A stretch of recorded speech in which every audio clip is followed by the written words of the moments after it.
wastewater. Pete speaking. How can I help? Hiya, mate. Do you, is it your jurisdiction, the Eccles Reservoir?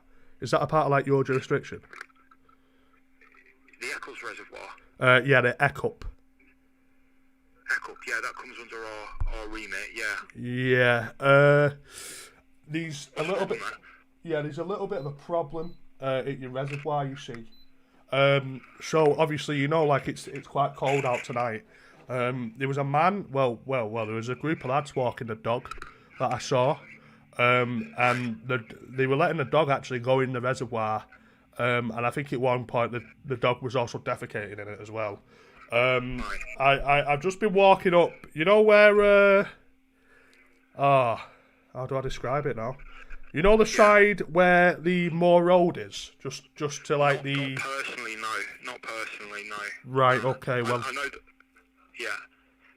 Yeah, well, I know that reservoir comes under us, but you know, I'm not familiar with the actual surrounding area personally. Right. Okay. Well, I just thought I'd report it to you anyway, mate, because obviously there are. No, it's appreciated. Yeah, sound, and they are also like I don't know if they're all camping there or whatever, but I know they're pissing in the reservoir and all that. You know what I mean? I've seen lads pissing in. Yeah. And obviously, I live in the city centre of Leeds, so I'm just worried if I turn my tap on and some teenager's piss comes out my tap. You know what I mean? So. I wouldn't go that far, yeah. There's no need to worry about that. I mean, the water is treated after it leaves the reservoir. It goes through all manner of filtration and we add chlorine to it and all of this. I mean, we're just doing thousands of tests every day along the region before any water gets into the water main.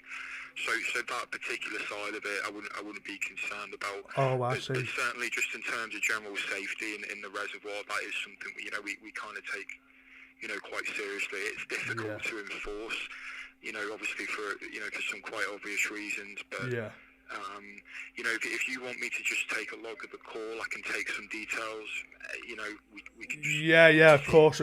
So I can tell you now, well, first of all, if you want me to describe it more, and obviously what was happening is, so there was a big lad there, he had a beard, probably about 20 stone-ish, like just over 6 foot, I'd say. To the point where we'll be trying to track these lads down or anything. It's just in terms of if you think there's people. Oh, exactly. Yeah. So I think he's I think it's Jam the Lad on YouTube, and he actually squatted down and he did actually poo in the water. You see, like he did actually poo in the water, and I can tell you now, like... I think just taking a step back from this, I mean, what obviously, if I was to take a step back from the poo, then I wouldn't be able to see that there was poo in the water, coming out of his ass and obviously going into the water like a big log. That's grand. But do you think there's like any kind of area of the reservoir that's been breached in terms of fences or anything like that? Oh, yeah. So obviously, I think what Jan the Lad has done is he's probably like ate through a fence. And it's likely that he's ate through a fence and then obviously got to the reservoir and then he shat in the reservoir. Like I say, he's obviously had a big poo in the reservoir, and when I say big poo, mate, it was the size of a boat. Well, it isn't grand, is it, mate? Really, it isn't grand, because if he's having a poo in the reservoir, there's nothing grand about that, because I don't want shit coming out of my tap. Just in terms of like taking some contact details, and we can... Oh yeah, of course, yeah, of course. Did you want Jan the Lad's contact details? Contact number there? Of course. So it's youtube.com/jamthelad_. Alright, have a nice evening. Thank you. Excuse me?